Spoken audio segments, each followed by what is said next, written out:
Hello and good morning, Year 5.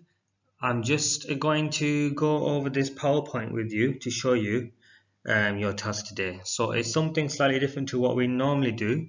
We normally do a weekly arithmetic skills practice, but today we're going to be doing something called a magic square. So your learning intention is to complete a magic square using mental arithmetic. So I'm just going to take you through this step by step. So this is an incomplete magic square. Your job today will be to complete the square. So there's a few steps that you need to follow first of all. Now you need to make sure that the line going this way, so across, or going up, or going diagonal, the numbers that are in them lines add up to the sum of 60. So you can see in the top right corner it says the sum is 60. We need to make sure that the lines add up to that number. So it's always ideal to start with lines or rows that have two numbers already, because it makes it easy to calculate and we can find that missing number quicker. So I've got two options here. I can either work on this line, or I can either work diagonally on that line, because I've got two numbers and I need to find one more for each of them lines. I'm going to choose to work down for this one.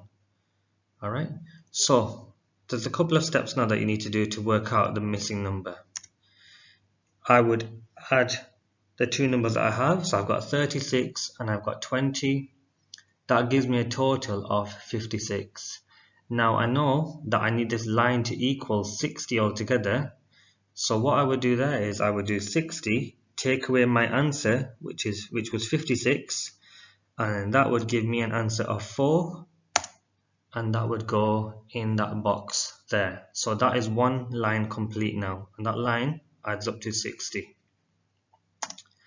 Then I look for another line now. I think, where can I go where I've got two numbers already done for me and I only need to find one more number.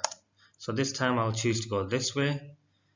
I want to go across and I'm going to add the two numbers that I've been given. So I'm going to add 24 and 4, which gives me 28. And then again, because the magic number or the sum has to be 60, I would do 60 take away 28, because 24 add 4 is 28, and that gives me 32. So now I've got 32 on this line here. So you can see there I've got two lines, and now I'm going to look for another line that I can do. That might be diagonal, it might be across, it might be going down. I'll look for it, and I've chosen this time to go this way because I've got two numbers and I'm trying to find that one empty space. So again, add the two numbers up. 32 and 20 gives me 52. Again, make sure I do 60 take away my answer, because remember 60 is the sum that we need to get for each line, and that gives me an answer of 8. So that one's done. So I've got 3 lines now. And then I think, right, which one can I do now? So this time I'm going to go across, and I've got 8 and I've got 36. I just need to find the number that goes there to make that line equal 60. So I'll do 8 at 36, and that gives me 44. Again, I'm doing 60, take away 44, and that gives me an answer of 16. And I'm getting very close now to finishing this off. So again, this time I'm going to go down. I'll add these two numbers up, gives me an answer of 48. Once again, I'm going to do 60, take away 48, and it gives me an answer of 12. And then finally, I've got this final line to do. I'm just going to add these two numbers up. It gives me 32. I'll do 60, take away 32, and it gives me an answer of 28. Now, if you were to add up each one of these lines, doesn't matter if you go across, if you go down, if you start from the top line, or if you start from the middle line, all them lines, whichever way you go, will add up to 60, and that's why it's called a magic square. Because once you've done a lot of calculating, it doesn't matter which way you look, you always get a sum that equals 60.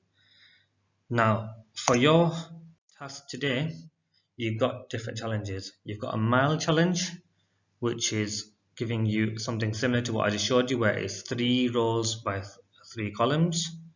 Okay, it tells you a sum on top of each one of them tables. You've got a spicy challenge, which you can do, which is 4 by 4. Or you've got extra hot for those of you who love a challenge, and you're doing 5 by 5. And again, it tells you what your sum is, and you would need to look at which column to start with, or which row, or which diagonal line to start with, and work through it. I hope this makes sense. As usual, I'm available to support you if you need anything.